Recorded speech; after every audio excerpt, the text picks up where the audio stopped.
What are your thoughts on the Harris and Trump debate? Story 1, Harris won. I think the debate started strong for both candidates and they got progressively weaker. To be fair, Kamala dodged a few questions as well, but Trump was blatantly dodging them the whole time. The couple of times Harris dodged them, she at least was tactful and professional for a politician. Trump, when dodging questions, would use the time, often, to discuss unrelated subjects. Overall, Harris had better talking points and came across as strong and competent. I'm going to vote for Harris, so I'm biased in that aspect. While Trump had confidence and some level of directness in his speech, he lacked in competence and maturity. It was a very entertaining debate, even outside of politics. I particularly enjoyed when Trump said Harris wanted to give transgender operations to illegal aliens in prison. Story 2. My first thought was, man, the mimeosphere is going to be hot this week. I was in disbelief the whole time. Trump refuses to establish the bottom of the barrel and instead continues to dig. It's impressive, really. I didn't know a person could actually achieve his level of incompetence, callousness, and narcissism. Harris was poised, composed, dignified, and spoke eloquently. No notes. I think she absolutely clobbered him when he wasn't busy clobbering himself. Answer. I thought she had some real missed opportunities to steamroll his ass until I realized that wasn't the point. The point was to contrast them. He kept getting louder and angrier, whining and making up nonsense. He honestly sounded like one of his own supporters by the end. He was an angry, emotional mess, and she was cool and collected. She didn't have to come at him, like you said. He did all the work of making himself a fool for her. Story 3. Top takeaways for me. Kamala. I never asked if a victim was a Republican or Democrat. I asked if he was okay. Trump, the leader of the Taliban, his name was Abdul. I showed Abdul a picture of his house. He asked, "Why do you have a picture of my house?" I said, "You know why." Story 4. Please remember, former President Trump's fans are reading and watching their own news services right now, and they are thrilled. President Trump won bigly. They will all vote. Every Democrat needs to vote, every single one of us. Answer. Most of what I see is people bitching that ABC moderators were only fact-checking Trump. Then maybe he shouldn't lie all the time. Thought of that? You got a big problem with facts? Does the truth hurt? If your boy wasn't saying insane shit like, states are allowing abortions at 9 months and immigrants are eating dogs, maybe the moderators wouldn't need to step in. Story 5. A few things. How can you say a medical plan is bad, but 9 years later have a concept of a plan? If it's so bad, it should be easy to fix. 21 million people monthly would equate to over 1 billion people, 4-year term. The U.S. population is sub 350 M. Who did that math? Only a guy who filed for bankruptcy 6 times. Can I get some of that money Iran is spreading around? When did NATO become a for-profit organization? NATO doesn't pay the U.S. anything. Can I get some of that American military we're giving away? I'd love an F-22, please. Imagine not being aligned with your vice president. I was being sarcastic. If post-9 months abortions are happening, I got a few co-workers. Answer. 21 million people monthly would equate to over 1 billion people, 4-year term. The U.S. population is sub 350 M. Who did that math? Only a guy who filed for bankruptcy 6 times. No, it's quite simple. Let me explain this to you. See, what happens is the migrants come in from other countries and then immediately when they get here, they start killing, right? And this goes on for a couple of months. 21 million, 42 million, 63 million. 84, 105 million. By this point, migrants make up a third of the population of the country, but they don't stop murdering. They keep killing, month over month, until all of us have died. The tipping point actually happened in July of Biden's 2nd year. That's when the migrants had killed every American. They'd killed your grandma, slaughtered your cousins. They stabbed your dad to death on the 4th of July weekend in his own backyard in his Kiss the Cook apron. Then, of course, they killed all the rest of the Americans, including all government employees, actors, singers, scientists, you and me. I'm surprised you don't remember this. But that didn't stop the migrants coming over, and once they got here, they just kept killing. So, now we have a situation where all the Americans are dead, and the first round of migrants are being slaughtered by the newly arrived migrants, who will continue to kill each other on what used to be our soil. That's why when you look outside, you see nothing but a Mad Max-style wasteland, with raiders driving all around the desert, shooting each other all the time. Anyway, hope I was able to clear that up. Story 6. This isn't exclusive to the Harris-Trump debate, but presidential debates in general. It drives me insane that politicians are seemingly allergic to answering yes or no questions. Edit. Well, this blew up. Obviously, yes/no questions aren't really helpful in a debate. Policies are nuanced and often require a metric ton of information to not only form an opinion, but also explain why that opinion is superior to an opponent. It's the empty off-topic and unproductive responses in place of yes or no that I have an issue with. Edit 2. While I'm here, do away with time constraints completely. The debate should go on until the moderators think a topic has been sufficiently answered by both candidates. I don't see the point in having a debate if no new or clarifying information has been discussed. I didn't learn a single new thing about either Harris or Trump tonight. In addition to the candidates, bring in experts and potential cabinet members to expound on the campaign's plan. IDGAF if it's 8 hours long. Let's actually have a discussion instead of a 90-minute finger-pointing session. Story 7. I don't understand how anyone can watch Trump talk and not think he's a complete narcissistic, incoherent buffoon. He always talks in ridiculous absolutes. Politics aside, just his character is enough to make you sick. I'm glad that Kamala is trying to focus on the future, and I think this was a slam dunk for her, but it's unsettling the election will likely be so close. Edit. I love Kamala telling him he got fired by 81 million people. You know that hit hard LOL. Story 8. I thought Trump had the edge for about 5-10 minutes. He was calm and gave straight answers. This is all relative, obviously. But as soon as Harris baited him with the rallies, he went off the rails and became a babbling mess. It's actually quite frightening that the potential leader of the free world was so easily triggered. His ego is so fragile. Story 9. Clearly, the U.S. electorate is deeply, deeply ed for this to be an even close race. No politician will say it because it's totally untenable to call out voters for their flaws. But that's the real story here. Allowing Donald Trump to still hang around and even be close in this race is a major embarrassment for the American voters. God help us all. Story 10.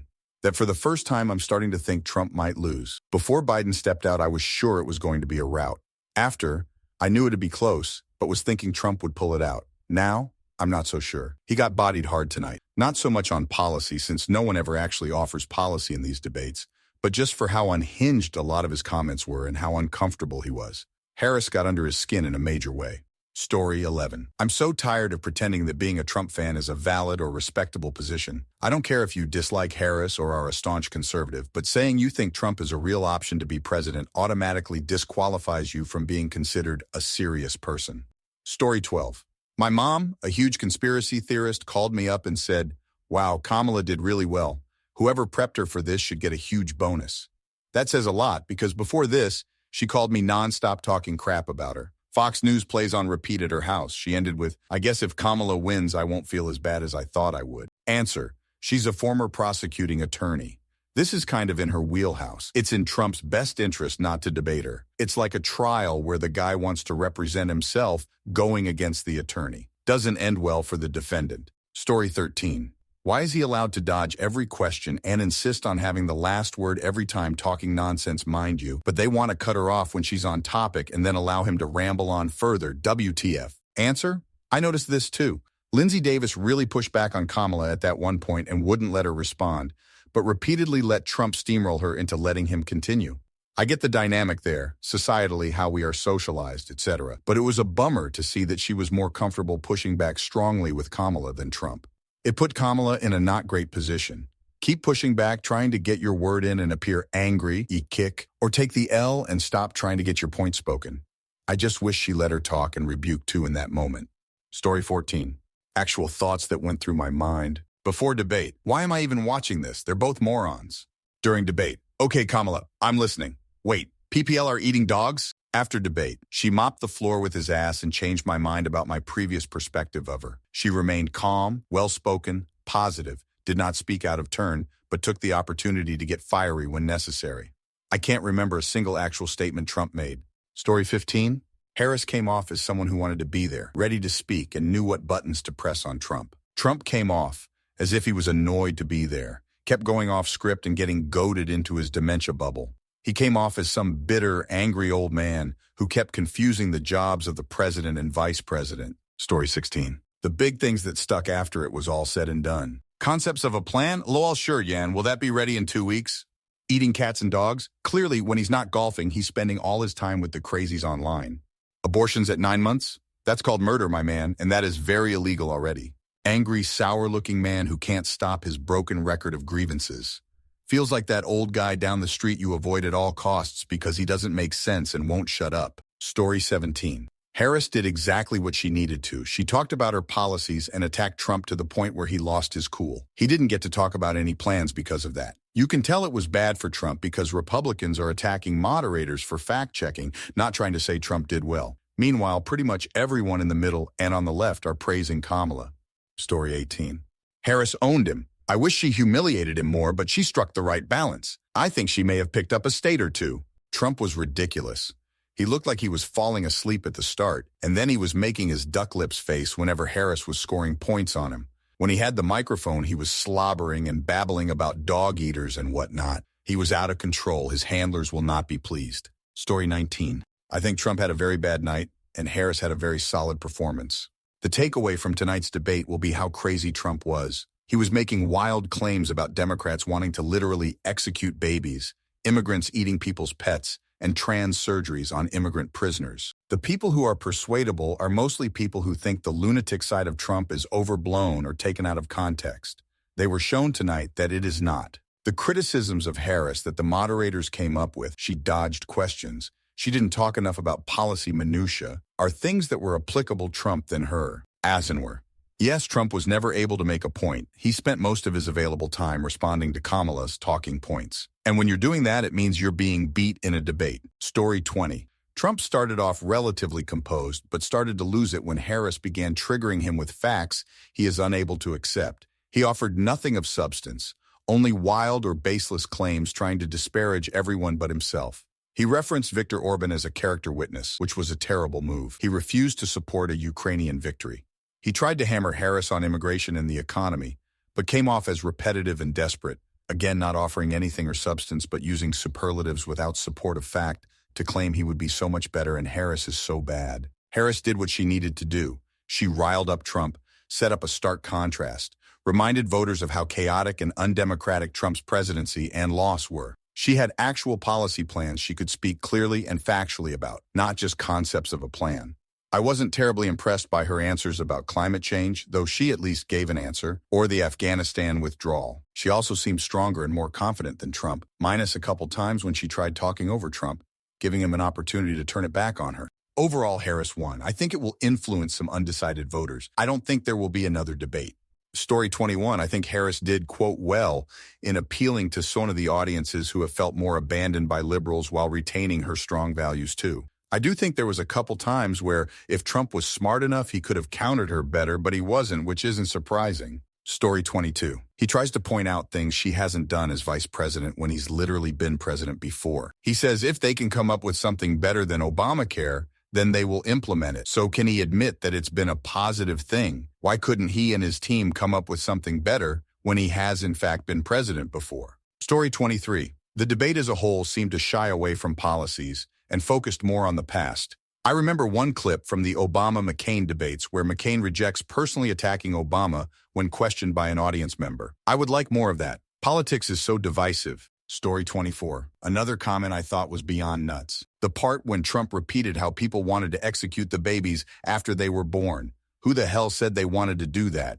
And even if one crazy person somehow believed this, I hardly think this is a common belief and an even less common practice. In fact, I've never heard of any state or state governor advocating this. What the actual F? Story 25. Trump refused to answer if it was in the interest of the U.S. for Ukraine to win the war, but he repeatedly said he would end the war. Translation, he wants to concede the war to Russia. Trump refused to say he would veto a national abortion ban. Trump showed how easily manipulated he is when Harris mentioned crowd-sized, deliberately laying the bait for him, and then he couldn't resist, and then went on to a rant about people eating cats. Harris performed exactly as I expect of her, on brand, professional, to the point. Also, somehow Trump has never talked to J.D. Vance about abortion? Really? You haven't talked to your own VP pick about one of the biggest issues in this election? Even if that's not a lie, which it is, that's a bigging red flag. Story 26. I cannot believe that the orange toupee gets a shoe in at all. He is ridiculous in all of the ways. He is a liar and has very much threatened the American people if he doesn't get in. The situation is likely to get much worse if he does get in. How is this even possible? His lies can be disproven over and over, so why does he still get to run at all? Story 27. SNL's skit should be playing Trump's rambling response, and then Maya Rudolph giving the replies we wish Kamala could make. They're aborting babies at 6 months after birth. Can we abort babies at 78 years after birth? Immigration, blah, blah. If we didn't allow immigrants into our country, where would you have found your wives? Story 28. Honest thought, downvote me or whatever, but hopefully this is a reality check for some. For the first 10, 20 mins it seemed even or even slightly in Kamala's favor, and her peak moment was for sure on abortion. However, it slowly became clear that she had prepared, but perhaps over-prepared to the point of being inflexible. Being unable to stick the landing, as it were, she came across as the calmer of the two most of the time. The problem was in her responses after her very obviously practiced and canned stances on issues. This is why Trump is, I won't say an effective debater or speaker, but can be hard to wrangle, and how he beat the Republicans initially. He would have a reply that was sort of on the topic and hit her back twice as hard with a very strong and gotcha rebuttal. She wasn't able to fight back against it effectively, and after enough of it, her body language and overall attitude fell a little. He stole her speaking moment. He got to speak last on lots of issues, and even though his mic was supposed to be muted, they unmuted it. He actually came after the moderators, sometimes even correctly for things. To his supporters, it's going to, perhaps correctly, look like a 3v1. TLDR, what I saw was 20 tildemins of initial tit-for-tat, followed by 70 tilde of a war of attrition that, in my opinion, Trump will come off the winner of. Not saying he gets my vote, but yeah, happy to talk to folks a little bit if they'd like. I expect some amount of rage down voting, but whatever. Story 29. I've come to realize that I was never more left-leaning than before. It's Republicans rallying behind a senile old man who is a con man, a criminal, a usurper, and a truly disgusting person. I'm at a point where the R behind a name inspires absolute disgust in me. I don't think the Republicans we know today deserve political power in any form until they disband and regroup. They are compromised, and even when we get past Trump, the damage has already been done. Their integrity, or lack thereof, and reputation will stay in the minds of our generation and the generation behind us. Which is a shame because America deserves multiple parties to represent different points of views, not just Democrats. But as Republicans of today are, they just cannot be trusted. They must disband if they ever have hopes of convincing moderates ever again. Story 30. I think we had 90 minutes to see one candidate expressing a plan and the other pointing blame. So help me, if 40% of America saw that and thought Trump showed leadership, there's no changing their minds for the rest of their lives. He changed every subject to his rally points and outright lies. It was embarrassing to see him bring up pet eating and get beat down for it. I'm not saying Harris was as eloquent as Obama or Clinton, or as smart and experienced as the Clinton better half. I'm saying she was honest and clear and aspirational. It used to be that both candidates were as such. This debate should have been worth 40 EC points. Story 31. They're eating cats and dogs, transgender operations of illegal aliens in prisons.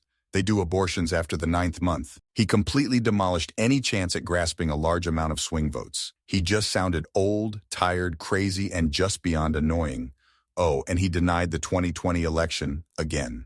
I don't even think Harris was that great. She was just good. But with how bad Trump looked, it made her look like a godsend. Story 32. Honestly, I was so angry after the last debate. When Trump started arguing about who was the better golfer, I assumed Biden would point out how immature he is to say something so stupid on such a stage, and then he just started arguing back like a child. I was as embarrassed as I was mad that had to be the guy I was voting for. I was immediately on board with Kamala, but tonight just made me feel excitement to vote that I haven't felt in a long time. Story 33. Harris sidestepped a few questions that I would have preferred some more accountability, or at least staying on the topic a bit better. When asked about her flip-flopping on certain issues, and did she feel any responsibility for the Afghan pullout debacle, excellent questions BTW, it was kind of like, don't want to answer, I'll attack Trump instead. Other than that, I actually thought this was a pretty okay to solid debate from her. Trump sounds like a literal madman, a boomer moron who thinks memes are reality. The man didn't sidestep the questions, he flat out ignored them and went on insane rambling tirades about the immigrants. Don't get me wrong, illegal immigration is indeed a big issue, and I appreciate that Trump would supposedly attack this issue with a lot of vigor. The problem is that Trump already reneged on so many of his other campaign promises, it's difficult to imagine him being able to keep this one especially. This was a bad look for Trump. Story 34. Trump is certifiable and has clearly inherited his father's dementia. He is spreading lies and his statements are increasingly a buzzword salad bar. He needs a diaper change and a nice spot in the retirement home. It is beyond me how people can vote for enabling more of his insanity. Project 2025 was written by his closest advisors. They are the ones pulling his strings. If you value women, religious freedom, or separation of church and state, please vote blue. I'm nonpartisan and I'm voting for Harris. Story 35. At this point, the media is complicit. How many times will they give Trump a platform to go on and on unchallenged with outlandish lies and then thank him for saying them. The few times they sheepishly challenged what he was saying was pathetic. It's not partisan to say, no, you're unequivocally wrong. There is no such thing as after-birth abortions. That's just one example. Story 36. I am monumentally disturbed and disappointed.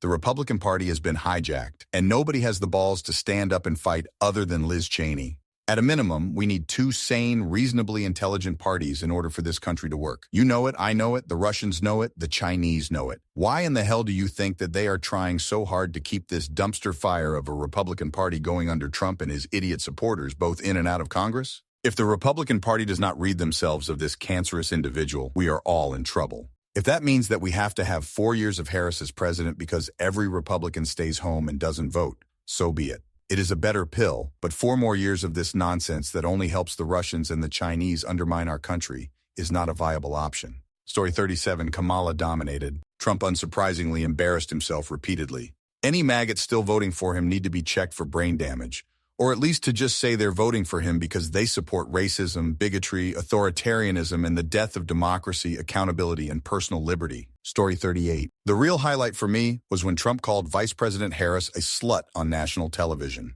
What woman hasn't been called a slut by a ranting man baby? The fact that she smirked at him instead of yanking his scrotum over his shitty hair is a testament to her iron will and grace in the face of stupidity. If there are any undecided women voters left, I'm sure that didn't do Trump any favors. Story 39. Harris showed why she was a prosecuting attorney. Trump was on the defensive, even on topics that should have been his strong points. She spent much of her time baiting him, and he spent most of his time taking the bait hook, line, and sinker. In the first debate, Biden lost by a very wide margin. In this debate, it was Trump who lost by a very wide margin. Will any of this affect the outcome of the election? I've no idea. We shall see in November. Story 40. The rest of the debate were fireworks, but their closing arguments really define what's going on. Trump used the entire closing statement to attack Kamala for what the Biden administration hasn't done. Kamala poked a bit at him for being unfit for office, but also talked about her policy goals for families and small businesses, and about being neighbors with disagreements again instead of enemies who point fingers.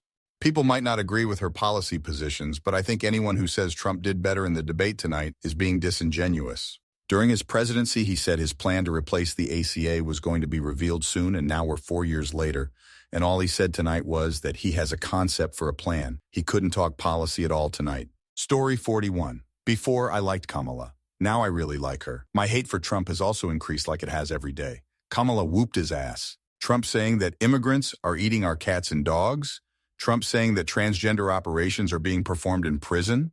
Trump constantly interrupting and not answering questions. Now I really believe Harris will win. Story 42.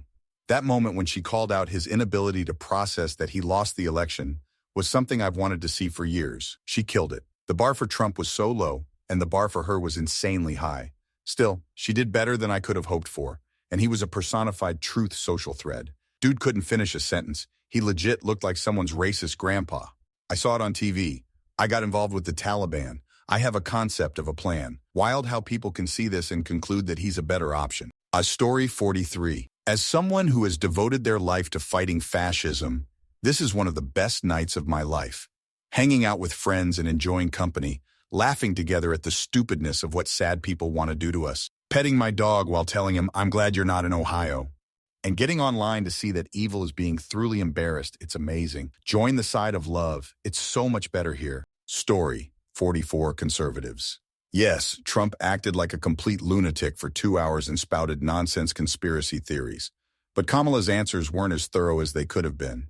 So since he didn't drop trow and shit in the floor while yelling the N-word with a hard R, he was clearly the winner. I feel like I live in bizarro world. Story 45. Trump couldn't respond directly to a simple question and admitted he has no plan. He seemed out of touch and unprepared on stage, coming off as foolish. I regret voting for him. He was impressive the first time, but now he seems too unstable. His refusal to answer whether he wants Ukraine to win raises concerns about potential ties to Russia.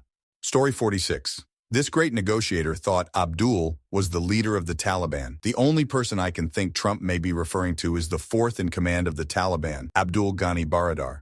But that means that 5 years later, Trump as president signed an agreement on behalf of America with a guy he thought was the Taliban leader, when in reality, he negotiated an agreement with the fourth in command. Is the art of the deal signing agreements with people you don't even know? Also, there was no 18-month period of peace either, pure fiction. Moreover, while the buck stops with Biden, the wheels of that disastrous evacuation from Afghanistan were set in motion by Trump. It's a very complex period, but Trump is absolutely not guilt-free. Viktor Orban is a terrible endorsement to have when attempting to run for the elected leader of the free world. What the? 9 years later and the guy still can't articulate a healthcare plan and is doing a "you'll get it when I'm elected." Most of America is older than the age of 12, dude. This doesn't work. Kamala has a gun? I mean, cool, I guess. The immigrants eating people's pets thing is the most deranged shit I have ever heard in a debate. The buck stops with the president. There are zero excuses. January 6th was a complete failure in leadership. It is a failure in leadership to not condemn white supremacists marching in Charlottesville. It is a failure in leadership to throw in with the Proud Boys. These are failures in leadership that are completely unacceptable for the office of the presidency, and the Trump should never be allowed to escape responsibility for that, even when he squirms. The buck stops with the president. The president has the responsibility to lead the country, and those were dismal failures in leadership, period. Really appreciated the debate moderators. Story 47.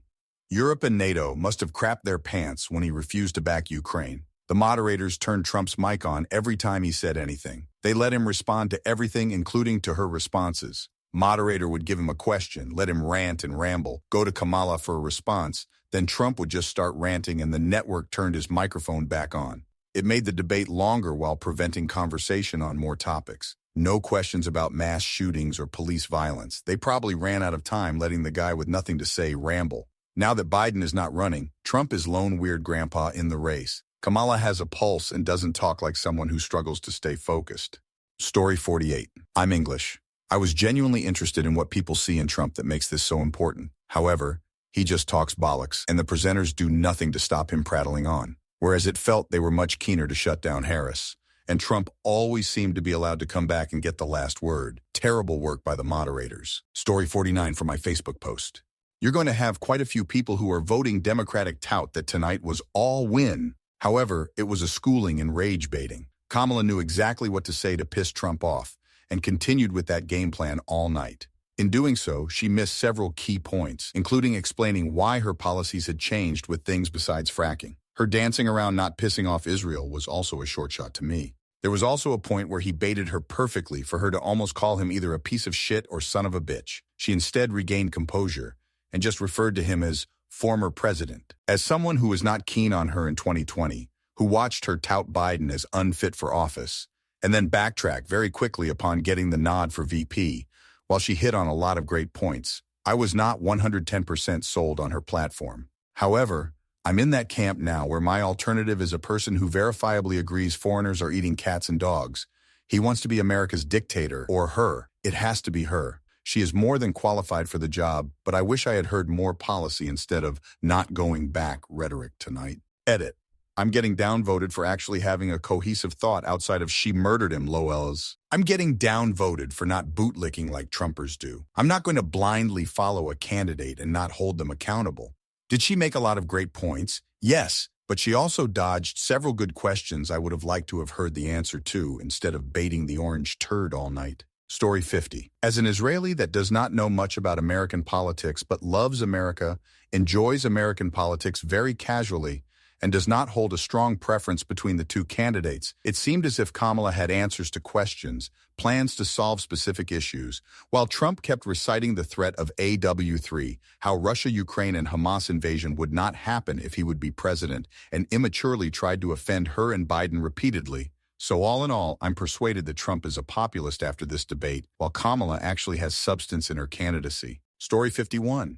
Those who were voting for Trump before probably still are, and those who were voting for Harris before probably didn't change their minds. Those who were on the fence will probably lean towards Harris, if only because she spoke about hope for the future instead of despair about the past. The moderators didn't do a good enough job keeping either candidate on the hook for answering the questions. More often than not, neither of them answered the question, even when asked for a yes or no answer. I wanted to hear actual policy, actual plans for what they intend to do. Harris did this to a small degree with her talks about tax deductions for small businesses, as well as credits for new parents and first-time homebuyers. Those are tangible things that sound like they'll help the average American. I wish she had addressed exactly how she intends to ensure businesses like grocery stores stop profiteering off of the American people and get prices back down. She had mentioned it in the previous weeks, and I was hoping tonight she'd lay out how she intended to do that. Trump, on the other hand, had zero policies. He kept going back to his usual shtick about the border. Every question he was asked, he talked about millions and millions of criminals coming into our country, eating our pets. When fact-checked on this, he said, well, I saw it on TV. Like what? Instead of telling us what he would do to earn our vote, he spent his time telling us why not to vote for Harris. There wasn't any substance. When asked about his plan to replace Obamacare, he had nothing. After talking about how bad it is for nearly a decade, he still has no idea how he'd replace it? Really? I wanted to hear actual plans, and of the two, I feel like Harris gave more substance to her answers. Trump looked angry and rattled the whole debate. As I said, I don't think this debate changed any minds on the left or the right, but I feel Harris's positive tone is probably more appealing to those in the middle. Story 52. I noticed he aligned himself with the Jan 6 mob when he said we, then corrected himself. You just said a thing that isn't covered. Peacefully and patriotically, I said during my speech, not later on. Peacefully and patriotically. And nobody on the other side was killed. Ashley Babbitt was shot by an out-of-control police officer that should have never, ever shot her. It's a disgrace. But we didn't do. This group of people that have been treated so badly. Emphasis mine. Story 53. I'll say it. The divisiveness was expected but unsettling. VP Harris was the only one to show any attempt at unity. But now, even in this chat thread, there are people identifying as one party or another. We need to vote to stop them. Pack mentality. Team identity. The narrative ought to be, Americans need to vote according to their beliefs on policy. I registered as a Republican in 2004, but I didn't then and I won't now. Cast a vote for party affiliation. Instead, we should be voting for the best candidate who reflects our ideals and thoughts on policy. I hate this two-party system, but VP Harris is by far the better candidate of the two. Story 54. His comment about the cats and dogs being eaten was bizarre on so many levels. First, even if he actually thought one person did this, to extrapolate it to everyone is bizarre. But even more incredulous is why would you waste your very precious time in a debate to be president of the United States on such nonsense? Right there, it demonstrates a level of lack of critical reasoning skills that bodes extremely poorly for anyone vying for a top leadership position, let alone president of the United States. Story 55. I thought it was brave for the independent voters at the start to stand up and announce to the world that yes, they are morons, especially the one lady who says she's informed but still doesn't know who she's voting for and might not vote at all. After Trump getting destroyed tonight, she'll probably think that Kamala isn't presidential because of the elder abuse she did. If it wasn't clear, Kamala baited Trump all night. Anyone with a brain could see he's unhinged, a beta male. It's clear he can be manipulated. He's not smart and obviously senile. Any independent voter at this point is either lying or just too stupid to be allowed to vote. Story 56. As one of the harshest critics of Kamala Harris and her 3.5 years as VP, I think she was masterful. She came in prepared, she stuck to a plan, and she felt very comfortable at the podium. I could even see the lawyer in her finally showing up after years of being absent. Given the relatively short amount of time she had to prepare for this, I could tell that she did her homework and practiced. She, quite frankly, looked presidential in her own unique way. Trump was Trump, Nuff said. Story 57. It's funny to me because Harris could be the worst candidate possible right now, and no one would ever know because they're too fixated on Trump, trying to convince people that there are states which make it legal to murder babies after they're born and blames illegals for eating animals. I also think it's funny that he caused a riot on Capitol's Hill because he convinced his base that they stole the election, and then this week casually lets loose that, yeah, I lost by a slim margin. Like, holy shit, if you vote for this man, you're bereft of any moral compass whatsoever. Story 58. This is a rare time where I venture outside of my sneaker snark subs, and I just wanted to say thanks to the many sane people I've seen posting in this thread. I don't have a very high opinion of us, USA, as a society, and reading this thread helped raise it somewhat. I still have a measure of distrust in Kamala, but I'm still voting for her this year because I really don't want to do 2016 to 2020 again. I'm tired, boss. Story 59. Harris had a good night. She came across as the more poised and sensible of the two. Like Biden, some of her proposals are well-intended but ill-conceived. Tax credits for home buying, student loans, price controls. Others were vague, mediating wars, relations with China. Trump seemed frazzled and angry. To put it in his terms, he is much more low energy these days. Seemed like 2016 Trump on Prozac. He had ammunition against Harris on the border, Afghanistan, and the Biden admin's response to rising inflation. However, he could not articulate himself without repeating the same talking points. He also stood by poor policies such as tariffs on imports and mass deportation. I'm not a fan of how Harris came to be the nominee. And despite being a Democratic voter, I was seriously considering not voting for president. The debate performance put the stark choice this November back into perspective. I think I will vote for Harris and hope she can bring the same level-headedness and decorum she exhibited last night as president. Story 60. Well, as expected, Kamala Harris completely dominated Tangerine Mussolini. He was predictably unhinged, full of crap, and accused the Biden-Harris administration of just about every criminal or treasonous offense he himself committed as POTUS. Sadly, the MAGA morons are so corrupt or stupid that they either don't care or don't comprehend how unfit a vicious lunatic Trump is. As for the incomprehensibly undecided voters who watched, if they can't see the difference, and the only sane choice at this point, they deserve the nightmare hellscape of another Donald Trump presidency dictatorship. It's just a pity the rest of us are at the mercy of their ignorance. Story 61. Trump stands alone as the most stupid, corrupt, self-interested president America has ever known. If this were the Batman universe, Trump being re-elected would compel the League of Shadows to burn the country to the ground, which is ironically exactly what Trump is willing to do to become president again. He represents the worst of the GOP's weasel-like power-at-all-costs instincts, and Republicans deserve to be out of power for a generation for enabling this moron to walk free, let alone run for office. I'm not American and have no skin in this game, but if you are from the U.S., please vote. Vote early, vote blue, vote down the whole ballot. Story 62. As normal, CBS did not follow the rules. They bent over for Trump. Trump was allowed to talk when not his turn, and rebuttal to Harris answers.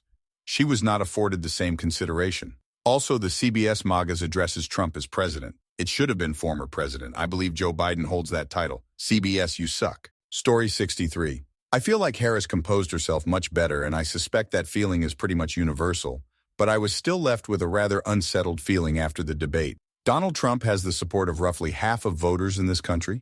Do half of voters really prefer an angry old man screaming about immigrants and calling our country a failed nation? That irritates me that so many people would attach themselves to someone so over-the-top negative. I mean, he didn't give me a single moment where he seemed like he was optimistic and looking forward to doing something good for America. It was just all doom and gloom. Story 64. Ponder for a moment that a decent chunk of Republicans think Trump did a good job and are mad that he was fact-checked. Let that sink in and fester. Also earlier today, a bunch of MAGA went into an Advice Animals post about Trump saying liberal states are allowing after-birth abortions and claimed Trump never said that and we're all crazy. Trump said it again in this debate. Icing on the cake, immediately fact-checked. Story 65. It's been a long time since I've heard anyone sound as truly nuts as Donald Trump. I don't think he said anything of actual substance. Not a single positive word about anything. Just unhinged rants left and right. America is shit. World War III soon. Israel gone on 2 years. 21 million people a year crossing the borders. He rebuilt our entire military somehow. Illegal immigrants are just running around eating our pets. He had nothing to do with anything bad ever. He thinks solar is shit and a waste of space. Takes the whole Sahara just to power anything. Yet he's a fan. People are running around getting post-birth abortions. He's the best president ever. With the greatest economy in the history of the country. Most jobs ever, most this ever, most that ever. Nothing but exaggerations and lies the entire debate. Harris at least tries to spin this nonsense in a positive direction and say something with actual substance and say something that could give someone hope for the future. Trump right after, this nation is shit. It's crumbling. We are doomed. He's a in-joke, and so is the entire Republican Party for allowing him to have any shot at the presidency again. It's just sad, really. Story 66. Okay, let me see if I remember all his talking points. Criminals are running rampant, and it's a travesty. Except for convicted criminals like him. Illegal transgender immigrants are getting free sex changes in prisons, probably thanks to Obamacare. And when they get out, they are eating our cats and dogs. Women are allowed to abort their babies after they give birth. The doctor just asks them what they want to do, and they just set the baby aside until they decide whether the full-term already birthed child should be aborted or not. Putin is Trump's buddy, and he will just turn off the war with Ukraine when Trump tells him to. Kamala really hates Israel, and the Jews, and the Arabs too, and the war in Ukraine is her fault. January 6th never happened.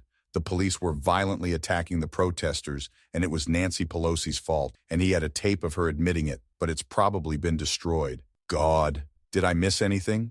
Story 67. I didn't watch the whole debate, but I don't think she delved into serious topics like economics hard enough. I'm used to presidential debates in my country, France, where candidates have to very precisely explain their program using actual data and are judged on that. That being said, Harris debated Trump the only way he can be debated, by letting him spit his unhinged BS and calling him out on it and on his many previous failures. So IMO, she did good. Story 68. Speaking as objectively as I possibly can, Trump was rattled at best and a blithering has-been at worst. I'd like to have heard more specifics from Harris, but I'm honestly not sure how much more one can fit into 2-minute responses and 1-minute rebuttals when sharing the stage with a boomer with zero verbal self-control, butting in almost every chance he gets. His strategy seems to have been to just say ridiculous things over and over that are impossible to prove in hopes that his base will continue to believe the gloom and doom he regularly hawks at his rallies. He also uses far too many absolutes to be taken seriously. I wish that Harris had been more careful about some of the claims she made, specifically regarding Trump's stance on a national abortion ban, which he admittedly has been mostly clear about. She also could have pulled back a bit on her smirks and chuckling, but my guess is that those were her actual reactions to what he was saying. If that was the case, then obviously the point is moot. At the end of the day, it should be painfully obvious to anyone who is actually paying attention that one of them is a coherent, intelligent, albeit presidentially untested candidate, and the other is an orange, adolescent former president whose actions and words say far more about him than he will ever realize. Story 69. He doesn't have any plans except for tariffs and Project 2025, which he has nothing to do with except that there are a lot of good ideas, some not so good, but a lot of people like it. He's too cowardly to actually say what he'll do. If a national abortion ban passes Congress, he'll totally sign it, but he won't admit it. All of his arguments are windmills. People are eating cats because of Biden. Not true. Immigrants are cause a massive crime wave. We're at a 30-year low in crime. Immigrants commit fewer crimes than natural-born citizens. Crime is lower under Biden than it was under Trump. Ukraine and Israel wouldn't have happened if he were president. The withdrawal in Afghanistan would have been perfect if he were president. Kamala drop-kicked him on Russia. Trump would just give the Ukraine to Russia. His rebuttal was how many Russians needlessly died. He said that she put out as a jab that the only way a woman could be successful was sleeping around. Way to prove that you aren't a creepy pedophile, rapist, serial sexual predator. Kamala was positive and on message. She makes America great. Story 70. The path to winning this debate for Donald Trump was to just play the hits. Every person in America knows everything they could possibly know about him. Run the ball as you will. Instead, he said Democrats want to legalize infanticide and that immigrants were eating pets. An amazing way to walk right into the weird rake over and over like an orange or somehow more bloodthirsty sideshow Bob. Answer. Oh, how I wished Kamala would have just addressed the camera audience after his eating pets comments and just asked, America, I just said that Trump is not concerned with the issues affecting you. I want to ask you, have you, or anyone you know, been impacted by your pets being eaten by immigrants? Just drill it home what was wrong with everything Trump said tonight. He's fighting only to win an election. Every point is just to win an election for him. He does not have any concern for the American people. Even his biggest talking point, immigration, if you actually listen to Trump, is solely a concern for him because it allegedly gives the Democrats a lead in the election. That's what he rails on illegal immigration. Because he thinks it hurts his chances of election, not because of the supposed impact it is having on American lives.